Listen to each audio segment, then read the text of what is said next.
Yes, this is the live viewing of Raider Reaction. Line is to the right.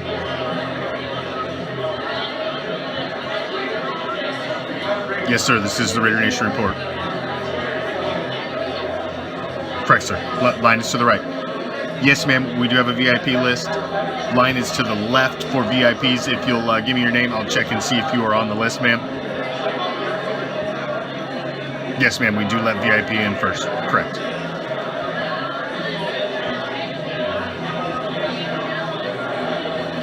Line is to the left for VIP, yes. If you're not VIP, sir, line is to the right. Thank you. I'm sorry, you've got to get on the VIP list before tonight.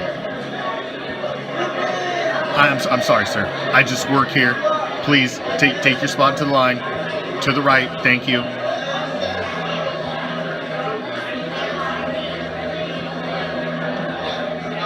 Yes, there is a full bar inside. Yes, we do. We do. Absolutely allow the yes, the partaking of marijuana products are allowed inside. Absolutely, sir. I'll be opening the doors any second. These guys love to run a tight show, to just making sure final things are in order. Doors are opening. Enjoy the show.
What's up, Raider Nation?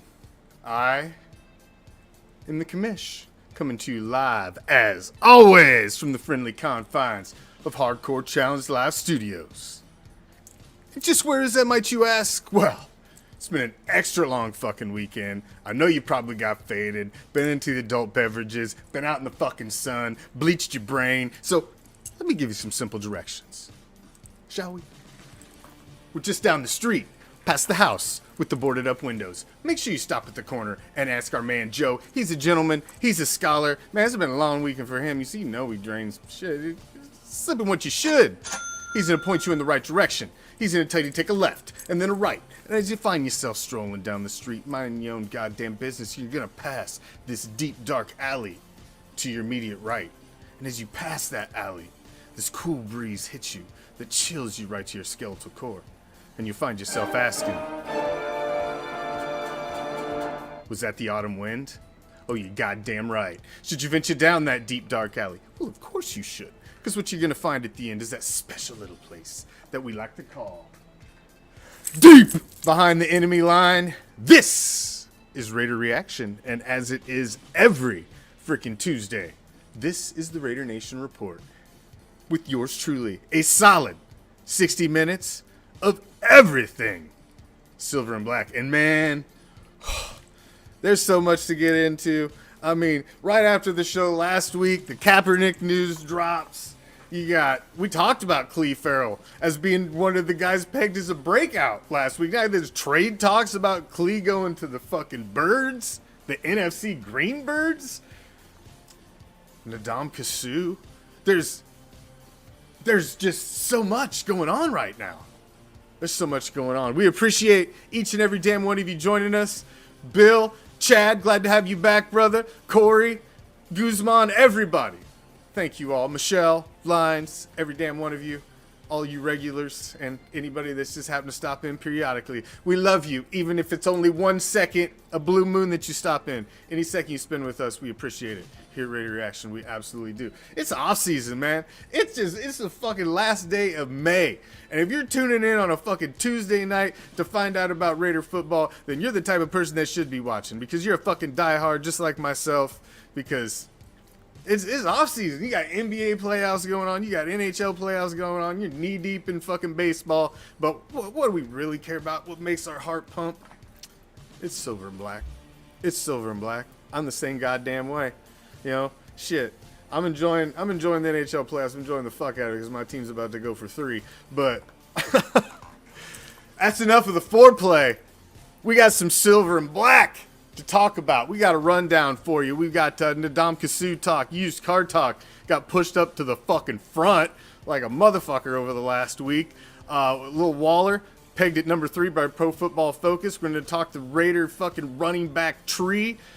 Parham moving around on the line. Khalif Farrell, trade talks after we talked about him last week. You got him pegged as being a breakout player in this new defense. Now they're wanting to move his ass. Who's that underappreciated wide receiver? You know goddamn well he is. Fucking the slot machine. USL week 7. That's just putting me to sleep, man. This might be the last week I watched it. Fuck their playoffs. Fan of the week. Oh, we got one. We got a fan of the week. So you better stick the fuck around, because I got some new goodies that have come in. You know, I'm getting ready for the season. I get all kinds of different little things in. I like to get some samples of this and that to see if I'm actually gonna fucking get a bunch of them. I just hate giving a bunch of money to something that ends up being garbage. So I got some new fucking trinkets in I want to pass along. More OTAs tomorrow.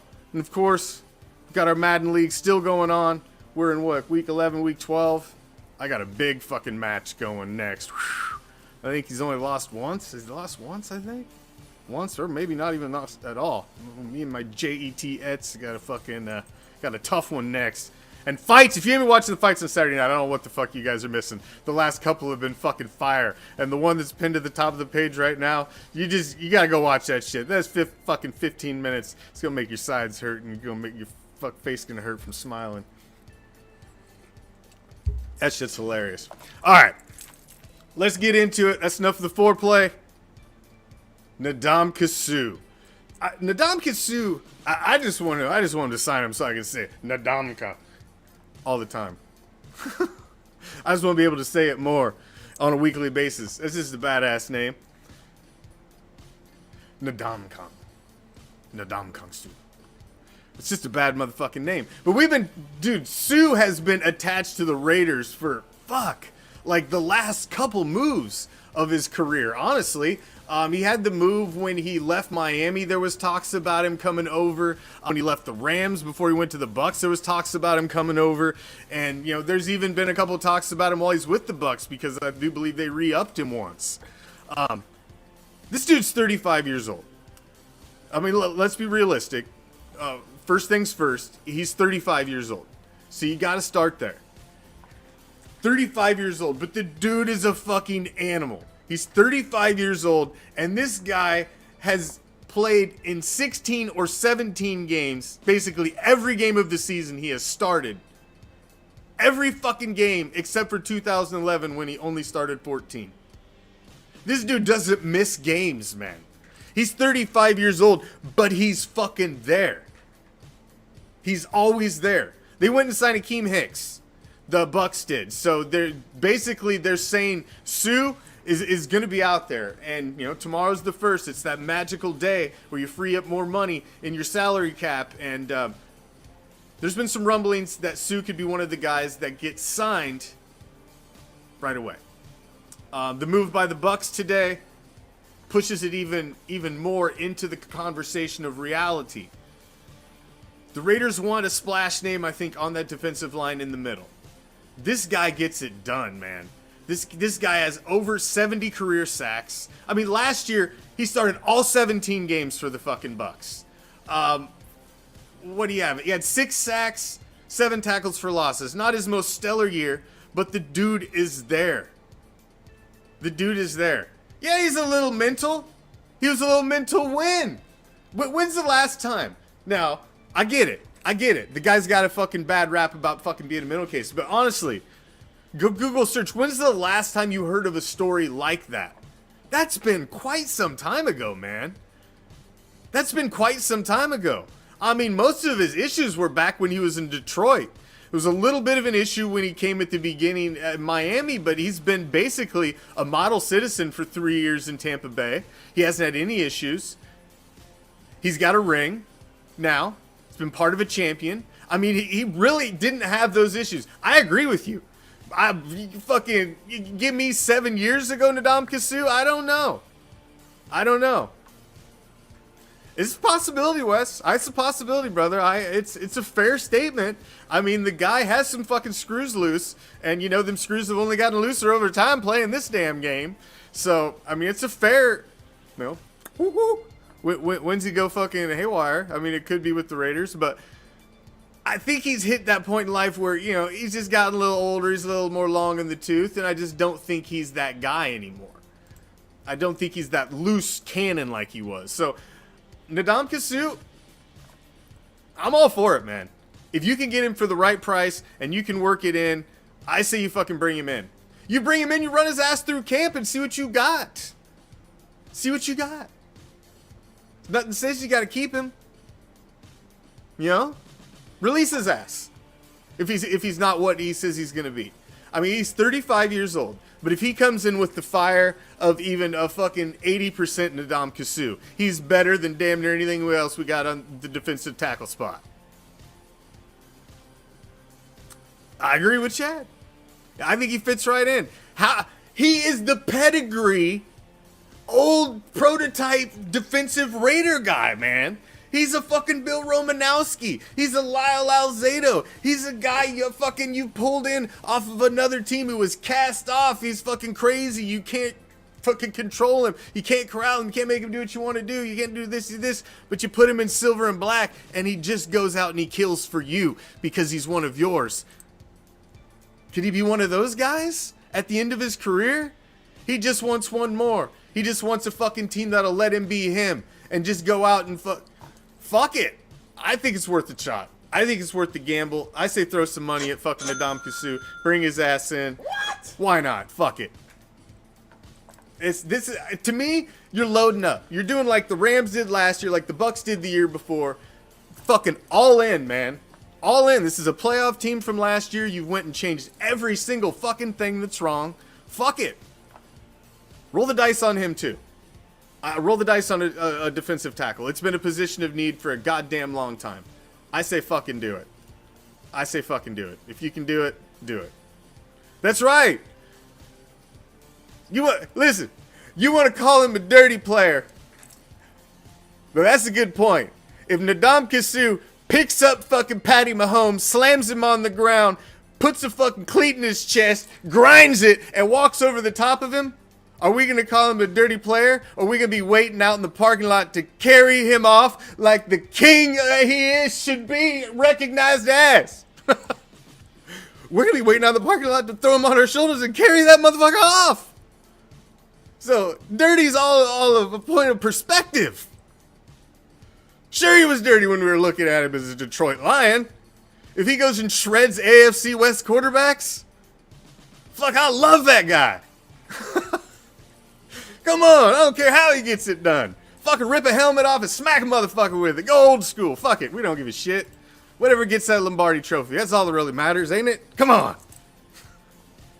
Man, I tell you, it got pushed to the fucking forefront.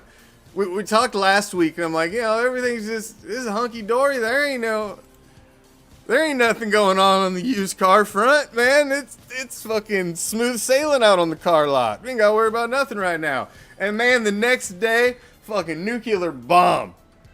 Colin Kaepernick is being brought in for workouts. And so came in, worked out, heard mixed reviews.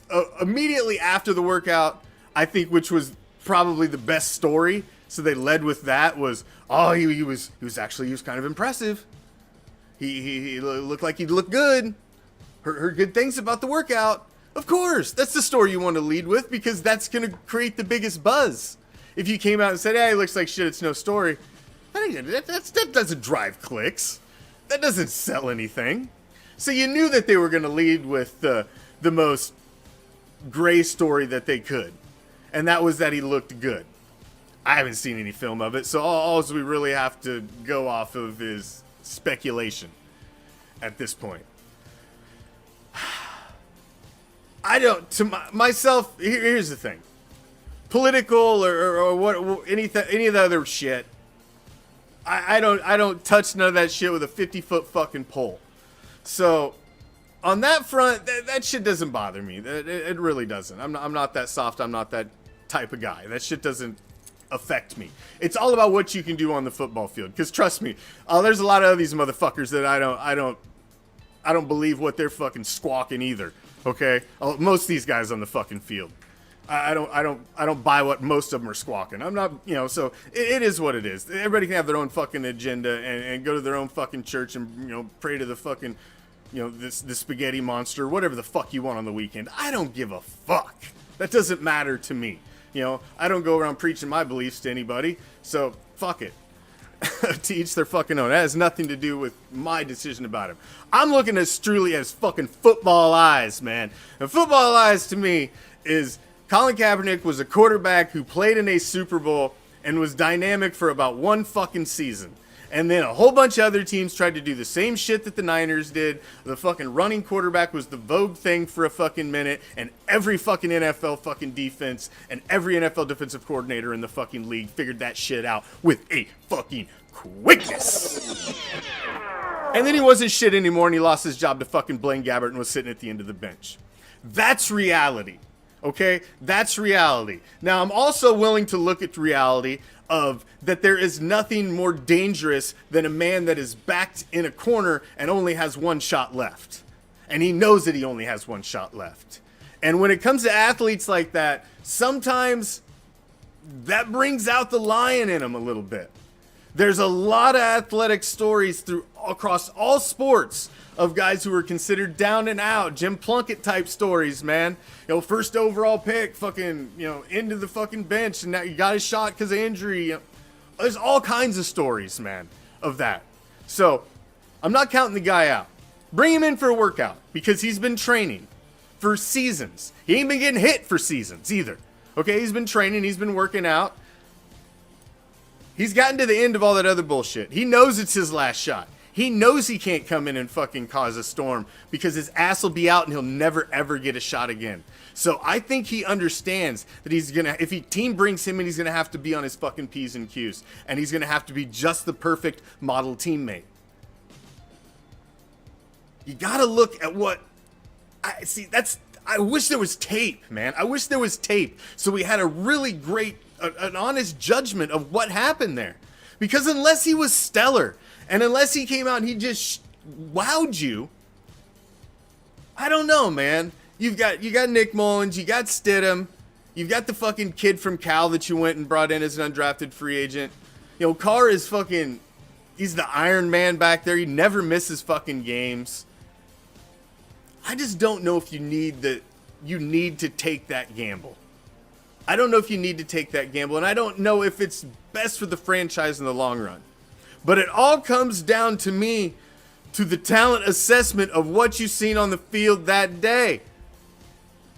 Was it so jaw-dropping and so far better than Nick Mullins, than Jared Stidham? Was it so much better than those guys that it forces your hand to make the move? Because if that's the case, if you've got a general manager and you've got a new head coach, that these guys that understand and fucking dissect offensive weapons for a living, if they stand there and say, man, he's better than everybody else that's backing up Carr.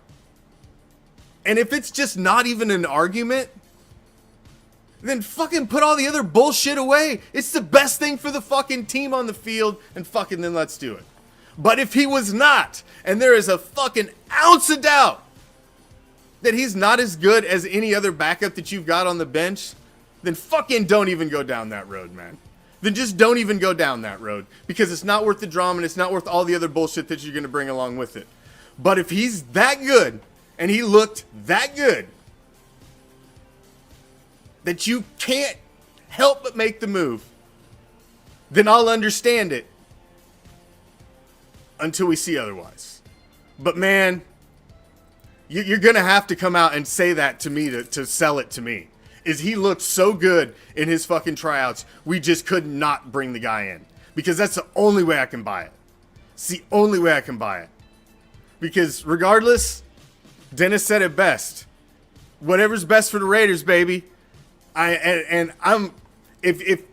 If the fact that they fucking stick Colin Kaepernick in a silver and black jersey and stick him on the bench holding a clipboard or carrying out water bottles, and you're one of those guys that says, I'll never watch again, then I have to question if you were ever really a Raiders fan, because, I mean, you could stick anybody on the team. I stayed through Jamarcus Russell, fucking Randy Moss, who I fucking hated with a passion, and I knew the second that dude was, I knew he was coming to the Raiders. I just fucking knew it. Made me sick to my fucking stomach when they signed that guy. There's been so many people I've stayed through. You can't handle a fucking guy with an afro as a backup quarterback, then I get it. You don't like what he's preaching. I don't like what most of these guys are preaching.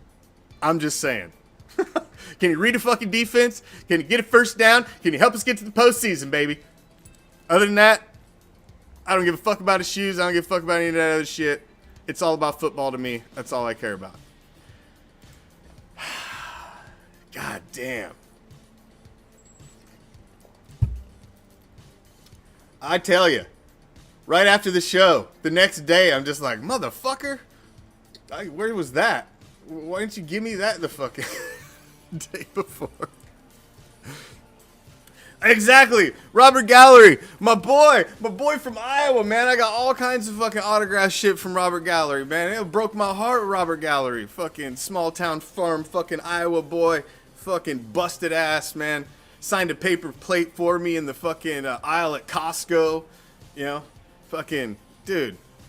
Hey, bust. Big bust. But you know, actually, he ended up moving along, and they moved his ass to guard as a bitch pigeon, and he had an okay career. So, good for him. At least he made a little cheddar before he got on out of here. Darren Waller. Pro Football Focus has him nailed as the number 3 tight end coming into this season. And I think that's fair. I think that's fair. Travis Kelce is number 1. Kittle is number 2, and they've got Mark Andrews at number 4, which I think he is right where he should be. He had a spectacular season with the Ravens. Don't get me wrong, I get it. He was a phenom last year. It was his big breakout year, but the fact of the matter is that was one season, man, and he hasn't done it over the course of several years. That was his big breakout year. Now, if he can do that for another year or two, like Waller, Kelce, and Kittle have been doing, well, now you can shove him up into that top 3 conversation. But right now, I think where Darren Waller was last year, he missed some games. He was a little banged up last season. I think this is right where he belongs. Kelce, as much as we fucking hate him, he's a queef. Loser. We can't stand the motherfucker. Loser. I get it. He's a cheap prick too, and apparently made his ex-girlfriend pay for everything. Typical queef fucking move. But I get it. He's number 1. He's got the hardware. He's helped get him done. And I got a feeling they're going to feed the fuck out of him this season too, with Tyreek Hill being gone. So that's part of the reason you're seeing him near the top of your fantasy charts. And I think Waller's going to take a little bit of hit in the fantasy world as well. I don't think he's going to be the number 3 tight end in the fantasy realm. I think he's more like 4 or 5 because they're going to pass it around a little bit. You got Devontae Adams, you got Hunter Renfrow. They're going to take some of that away. They're not going to lean on Waller like they have in seasons prior as much. And, Kittle has had a little postseason success with the Niners as well. So I think 3's legit. I think that's right where he's at. I think they pegged him perfectly. I have him as a top 3 tight end, but I do have him on my charts behind Kelce and Kittle as well. They have got more done. They have more postseason success, and that warrants something. I think after this season, Darren Waller could possibly pass one of those. Possibly even two. Because I think he's going to have some postseason success this season, and he's going to have the chance to have one of those impactful games in a big postseason matchup. So, and I think that's what you need to get him moving up the charts. But I think it's fair, man. I think where they've got Waller pegged is completely fair. I got zero issues with that whatsoever. I think number 3 is right on the money. Now, running backs have been a talk of contention. I'm rocking my Jacobs jersey today. There was a lot of talk about the fact Josh Jacobs was at OTAs and he wasn't practicing. Wasn't an active participant in practice. Josh Jacobs, to me, this guy doesn't need to prove what he brings to the table. He's willing, banged up, hurt, whatever you got, man. Give me the fucking rock. He wants to be on the field. He's proven heart. He's proven determination. He's proven dedication. He's proven talent to me. I don't see why Josh Jacobs, you wanted to see him in the first fucking days of OTAs out there so he could possibly tweak something or tear something or fuck that. Bring him along slow, get him ready for the season. He's your number one. The people that are doubting that, I don't get it. And another little wrinkle that's been thrown in is I don't know if you followed the history of how Josh McDaniel, JMD, deals with running backs in the stables of New England previously. They somewhat would set a running back for a year almost. They would draft a guy, bring him in-house, have him in there, basically in their stable, getting used to their offense, understanding how things work for them, and then they really bring him on hard the second year. And that could possibly be what you're seeing for Zeus this year. You really could be seeing that for Zamir White. Is the possibility that you may not even see a lot out of him, and the reason you're not seeing a lot of practice out of Josh Jacobs is you're gonna see some fucking load put on Josh Jacobs. There's a reason they didn't take the 5th-year option on him. They're gonna run this dude this year. They're gonna run Josh, and then you're gonna see a lot of Kenyon Drake in third downs, and he's gonna mix in a lot. I don't think you're going to see as much as Zeus as everybody thinks they're going to see this season. It's a nice story, but I just don't. Bertan Brown, I don't know if he's even going to, if he doesn't end up being something besides a practice squad player. He's very on the fringe. You would possibly see a guy more like Amir Abdallah who's got some veteran reps in the NFL as a running back. And that he may be the guy who ends up maybe making that spot, and you may see Zamir White more shelved a little bit and only be maybe like an emergency break the glass type back in 2022. I think they lean on Josh Jacobs. I think they lean on him big time. It's a contract year. He's got to fucking prove to the world that he's worth Zeke money, that he's worth a second contract. There's not many running backs in the NFL right now that get that big payday in that second contract. Ezekiel Elliott got it, and everybody shit all over the fucking Cowboys for it because they probably could have got the same juice out of fucking Pollard if they would have been a little fucking smarter. But, Jerry Jones, I don't know. Maybe Zeke diddles the balls in the back. I don't know. But that's what he's trying to get. So if you come out and show you're that guy, man. You could be that franchise back, and you got to give me one more contract.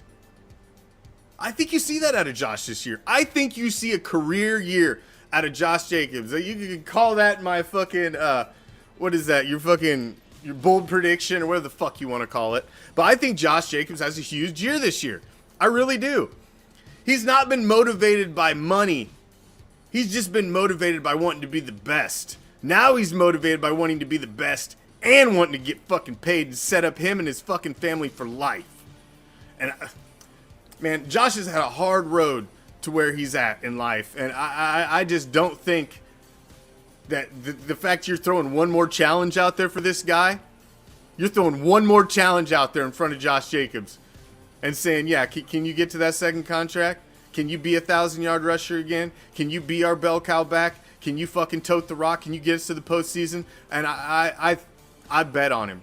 I'd bet on Josh before I would bet against him. That's my thoughts.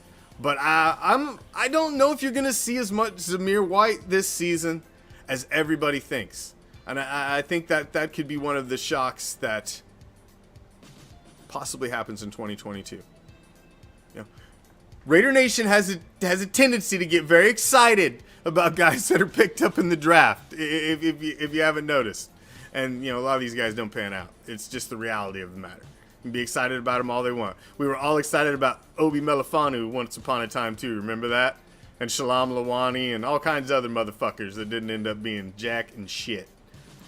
Shalom Lawani's in the USFL now, though. Dylan Parham, your first pick to become a Raider this season in the 2022 National Football League draft. Had him moving around, man. Had him moving around quite a bit in the OTAs. Played guard, and they had him at center as well. Had him at center as well, playing a little center action. And to me, that's great. Denzel Good is a little bit like a Swiss Army knife on the offensive line. That dude can go anywhere. If you got a guy like this who can play tackle, he can play guard, and you can fucking move his ass to center too, and fill in wherever you need him, those are what you need. This is what I've been talking about. You have the talent in-house for your offensive line to have a solid offensive line. It comes down to health and growth. It comes down to Alex Leatherwood becoming a more disciplined player, growing into his draft status, so to speak. The continued growth of Brandon Parker. Colton Miller sustaining being one of the best young left tackles in the game. As long as the health and the growth of this team continues on the offensive line, man, this guy being an addition this season is fucking huge. And the fact you can move him around and you have a possibility of him filling in at other positions is invaluable. Invaluable to this offensive line. It's, like I said, it really comes down to health and growth. I hope you're right, Michelle. I hope you're right. Alex Leatherwood is hearing all the same shit last season that Colton Miller heard his first year and into his second year. And now look at Colton Miller now. Offensive line is not an easy position, and being thrown on the end of an NFL offensive line is not an easy fucking place to be. You are definitely going to see the best edge rushers every fucking week because they're going to come at your ass because you're the fucking rookie. They're not going to come at the guy on the fucking left side. They're going to rotate their fucking best guy over to your ass all the time. And there's a good possibility you're going to see him 50% of the time. And that was a lot of the issue. They moved Leatherwood in to guard. He played a lot better, but he needs to be the bookend that you went up and got to justify the draft spot. Now, if he ends up being a starter at guard and you can shove him in and that that's somewhere he plays for years to come and he becomes a perennial starter, so be it. But you could never make that justification for the pick that you made. But, fuck it. Those guys got fired anyway. They ain't around no more. So they don't really got to justify shit. Ain't nobody paying their ass. Well, I don't know if they're getting paid still. He might still be getting paid. But he resigned. So resignation, I think, voided fucking old Chucky's contract. But Mayock, I'm not sure about his. Yeah, they're gone. I don't really give a fuck. But I won't even take the time to look. That's how much I don't give a fuck. Damn. In your face, sucker. Yeah, the button didn't work. There we go. Fucking buttons. So fucking. Do your job, midgets. All right. Back to Parham. I think he's doing a great job. And we'll see how moving around on the line so far. I'm excited to see him added in. I'm excited to see he's versatile and he can move up and down the line. I think that's exciting. And let's see how he works out. Last week, Cleve Farrell was on the list of breakout players for the 2022 season in the new Patrick Graham defense. They were going to move him around. He's going to get maybe some outside, a little inside linebacker work, put his hand in the dirt. They're going to move him around. He's going to be this fucking dynamic player. And then all of a sudden this week we hear that the fucking Philadelphia Eagles are calling. And they're inquiring about the services of Mr. Cleve Farrell.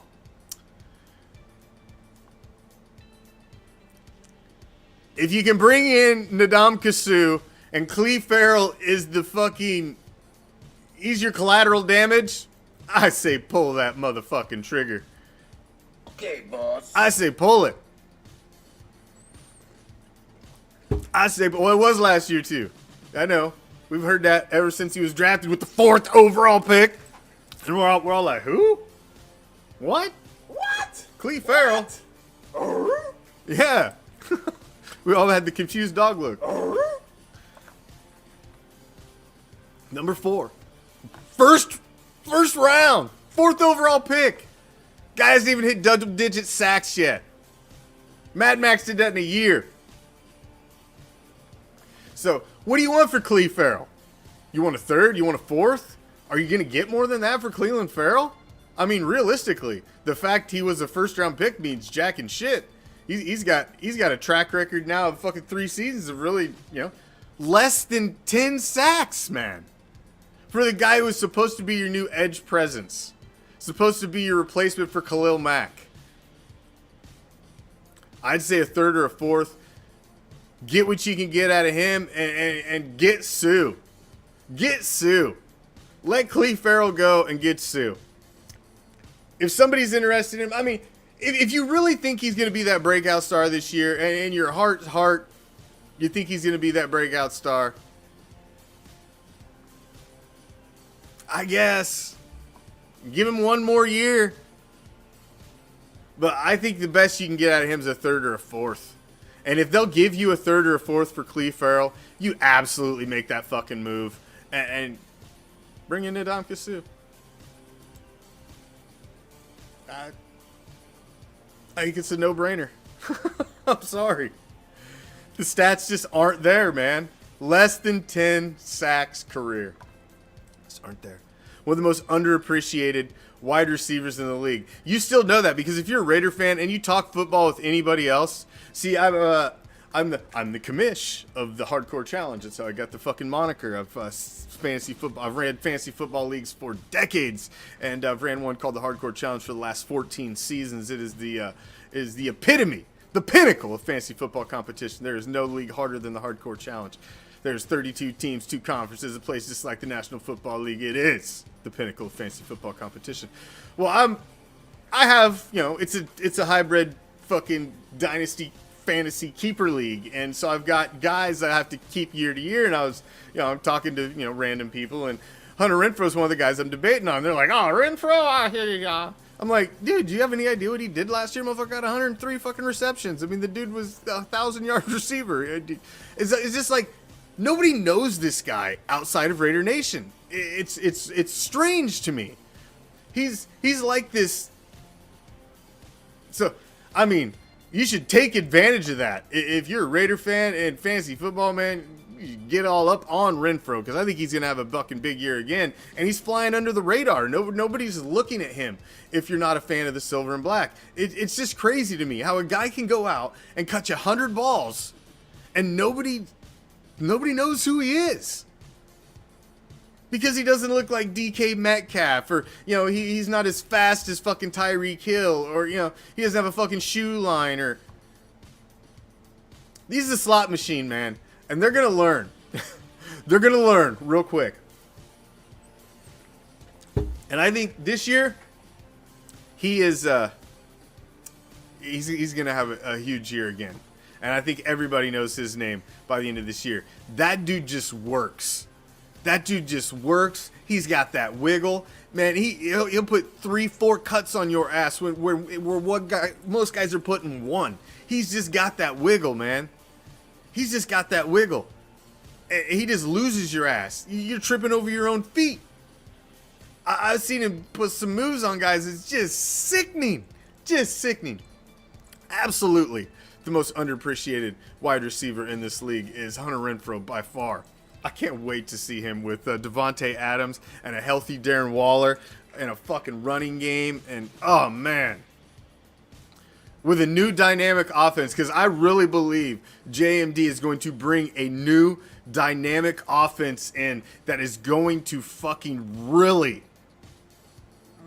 fit the fucking strengths of the players that are already in-house. I think the offense that they're going to bring in-house, They like to move the ball around. They like short passes. They like to use the running back. This all fucking fits right into the strengths of Derek Carr. The way they use wide receivers. Look at what they did with fucking Welker and Edelman and all the wide receivers that are just the body type of Hunter Renfrow. Look what they did with those guys before, and you got Hunter Renfrow, a guy coming off 103 fucking reception season. This guy's got more wiggle than any of those guys. I'd put his wiggle up against any of those guys. And he's going to fill that fucking position in these guys' offense. You got Darren Waller, who's a better tight end than those guys ever fucking had in New England. They had Gronk. So, I'll give Gronk his due. But, so Waller's going to play the Gronk role. The Aaron Hernandez role, minus the murders. And they never had, you got Devontae Adams. He's going to play the Randy Moss role, the Deion Branch role. And he's as good as any of those guys. Fuck Randy Moss. Fuck that guy every day of the fucking week. So I think you see a big season out of Third and Renfrow, the slot machine this season. I absolutely do. And he is absolutely, I think, the most underappreciated wide receiver in this goddamn league. USFL Week 7. I tell you what, man. I've been trying to watch the USFL. My son, Commish Jr., my oldest son, he's almost 16 now. And, I'll be like, hey, man, you watch the fucking Bandits game with me? He'd be like, no. I'll be like, come on. He's like, no. He's not the least bit interested in it. At fucking all. So, he watched the first game with me. And then, I watched the second. I watched the third, most of it. I watched part of the fourth. I've watched less and less every fucking weekend. And this last weekend was just the end for me, man. They're clinching playoff berths and shit. And I'm just like, I just can't even anymore. The only team that plays in their home stadium and has a fan base is undefeated. It's just like, and it's so fucking, I don't know, man. It's just a bad look. It's just bad football. I tried. I don't know why. I even tried. I didn't try with the XFL at all because I just knew Vince McMahon was tied to it and it was going to be a fucking shit show. I don't know why I tried with this. I don't know why. I tried. But it's just bad fucking football, man. It's part of the reason I don't watch much college football. I don't like watching bad football.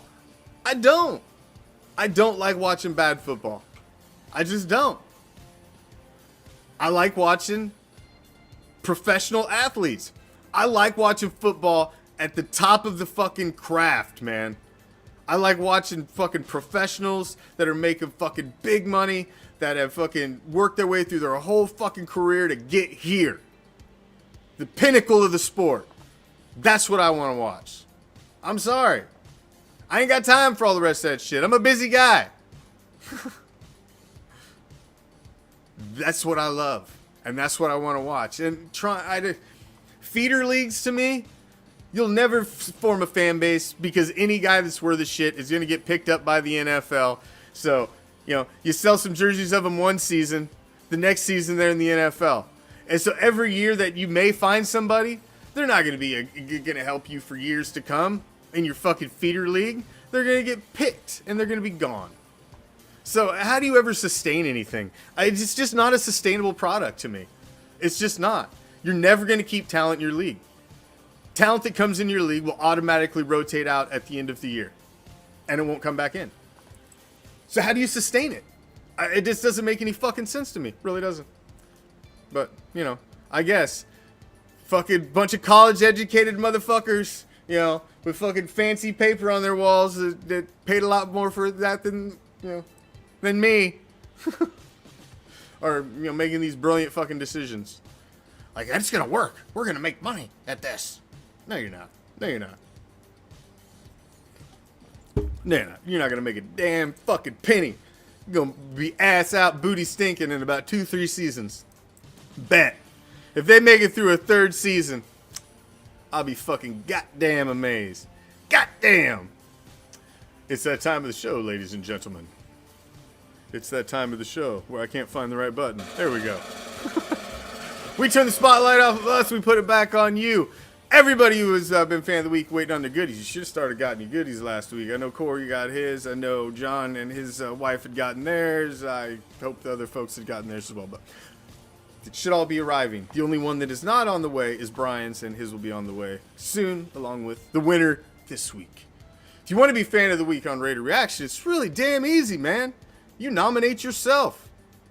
That's all you got to do. You just got to send us a message and say, hey, I'm the fucking fan of the week. And here's a picture of me in my Raider gear to prove it. And we're going to say, all right, you're the fan of the week. We appreciate it. Every damn one of you guys, man. We appreciate every one of you guys that stop in, smash the share buttons, comment on our posts, members of our group, the Raider Reaction Dark Side. Follow us on Instagram, TikTok, our YouTube crew. Got a crew of guys that only ever watch on YouTube. You guys are the shit. I love each and every damn one of you guys. And bunch of people are TikTok's cracking, man. I'm enjoying the TikTok. I'm gonna get in trouble on TikTok this season. I just fucking know it. It's these opposing fans, man. They're gonna get me in trouble. The fact God of fucking people stitching my videos and shit. These are how murders happen. Just so you know, you're gonna see me on some fucking A&E special. Some fucking queef made a fucking TikTok about me, and I had to go kill him. But, you know, hey, if that's how it's got to end, then fuck it, so be it. It was meant to be. It was written. But it's going to get me in trouble. I just fucking know it. But fan of the week this week. Fan of the week this week.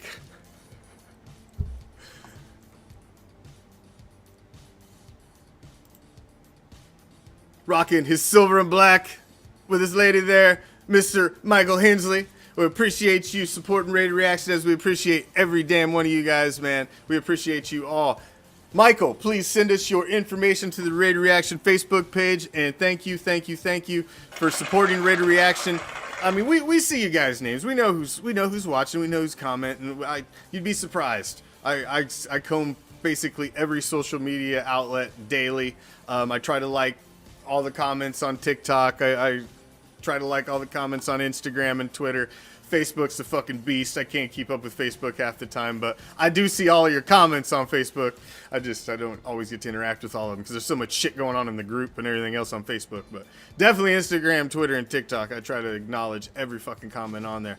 But thank you, every damn one. JoJo, why you want to lose some money, man? You put money on the Rangers, game 1. Come on. Maybe game 1, I guess. Don't be putting money on them to take the series, though. I don't want you losing your fucking rent money for the fucking month, man. Come on. You don't bet against the Lightning. You don't bet against the big cat in goal. I'm just saying. You don't bet against the big cat in goal. That dude's a fucking wall. No, not to mention they have the greatest defenseman in Victor Hedman. They got the captain, Steven Stamkos. You got fucking Nikita Kucherov. Braden Point. Perry. Fucking Pat Maroon. Where do you stop?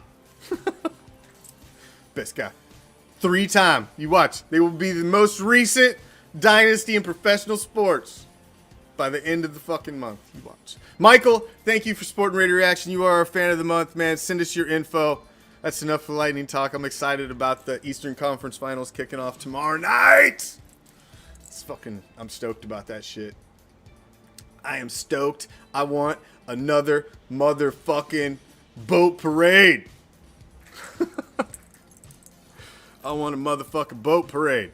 That's what I'm talking about. I want fucking cold beer in the sun.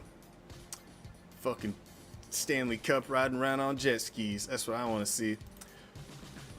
That's what I want to see. More OTAs, man. They start tomorrow and it goes through the end of the week. Will you see Josh Jacobs actually participating? I still don't know if you will see that. But like I said last, the biggest news of OTAs is the fact everybody's there. Everybody has been participating. There's nobody that's holding out. There's nobody that's, it's not causing any drama. I said last week that there was no drama, and there's no drama. You got this shit with the president, you got this, you got that. I'm talking about players. contracts, guys threatening to hold out because you're not giving them money. I'm talking about those kind of problems. There ain't none of those kind of problems with the Raiders right now. There's not. Darren Waller right now is in the works to get his extension. Hunter Renfro's supposed to get paid before the season comes around. And other than that, I think they've already handled the Josh Jacobs situation. You see what's going on with Josh. Derek Carr's gotten paid. I think you've seen everything that's going to happen. Mad Max got his money.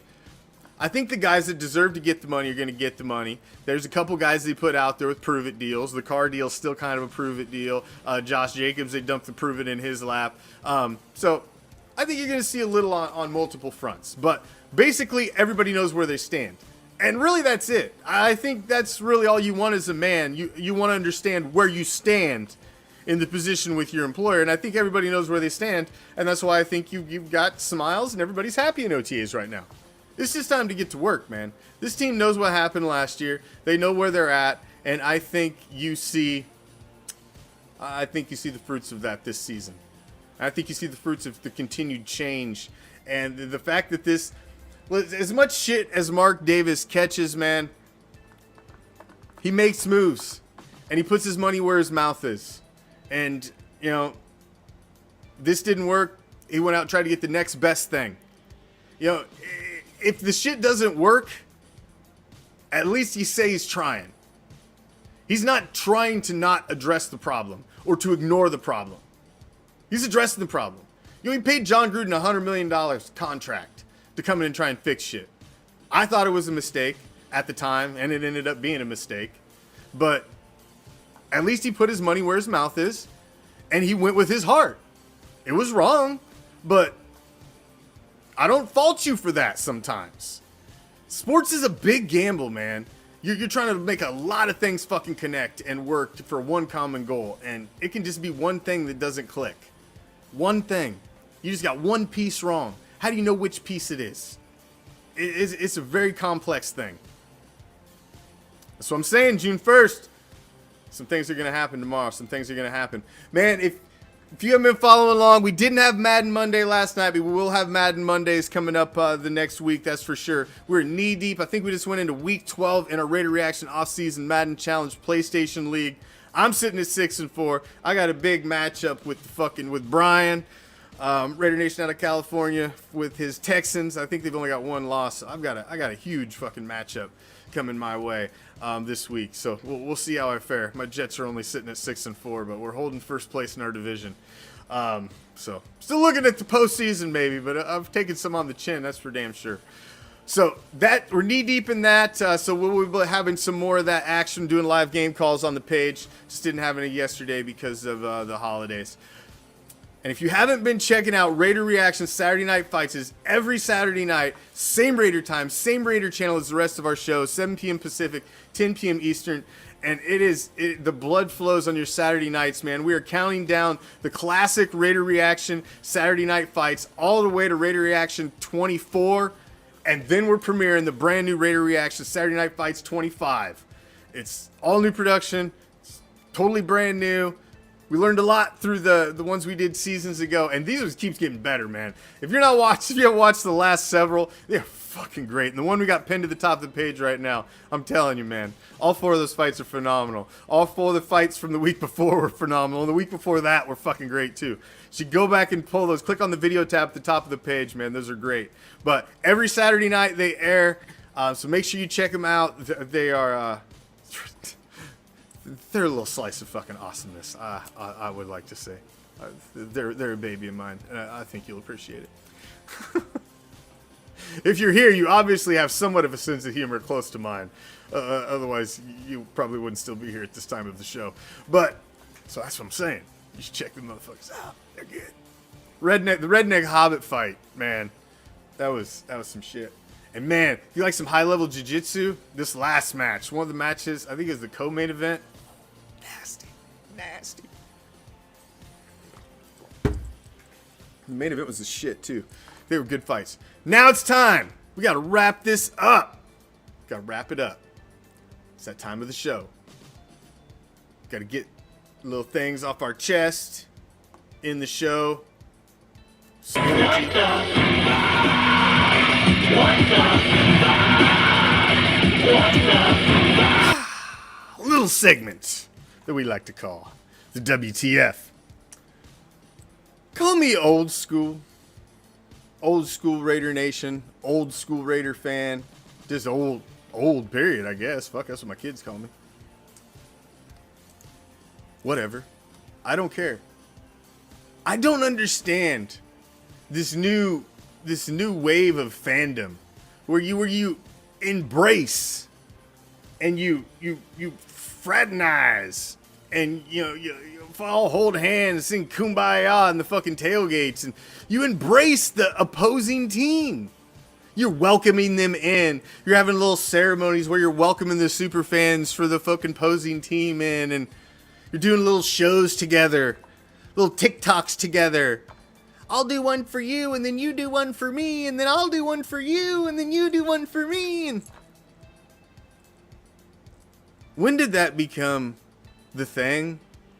Where we all just hold hands around the NFL tree and sing fucking songs and dance around it, hand in hand with queefs and donkeys and sparklers and fucking Bills Mafia, and we all just have one big fucking picnic before the game, and then we all just have a big fucking circle jerk after the game.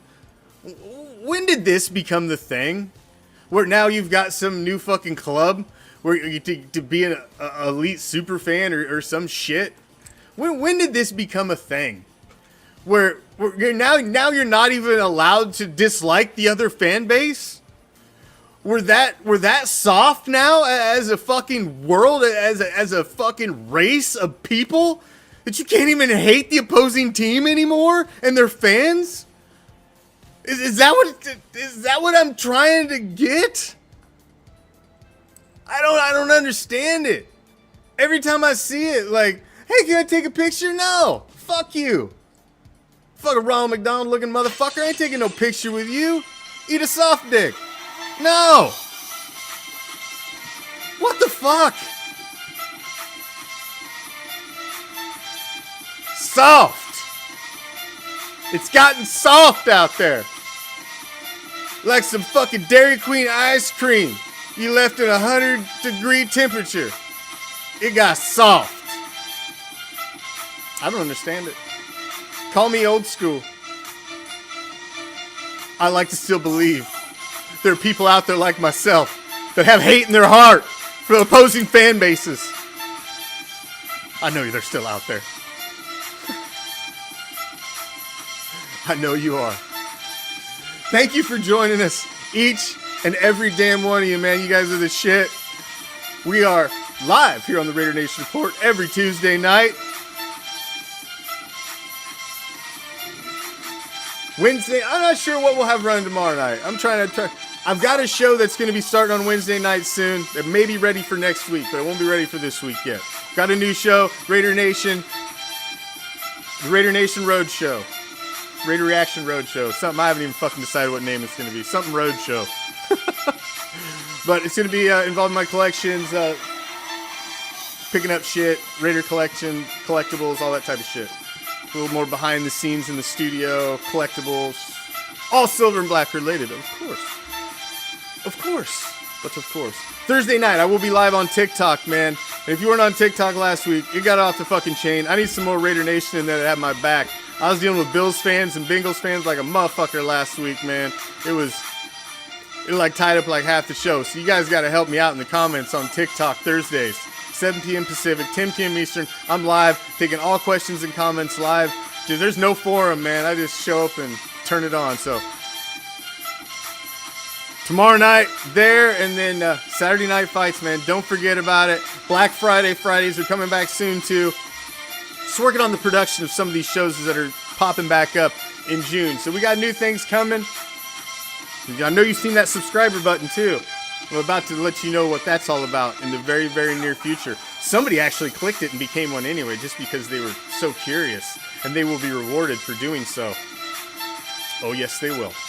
We reward those for curiosity, especially if you're clicking the subscriber button. I'm on there. I was a couple minutes late last Thursday. I apologize. I was a couple minutes late last Thursday, but I will be on there punctual this week. See, I've even ran long. My music stopped. You know what that means when the fucking motherfucking music stops? It means it's time for me to shut the fuck up and get out of here. I'm out. Peace, love. Raider Nation.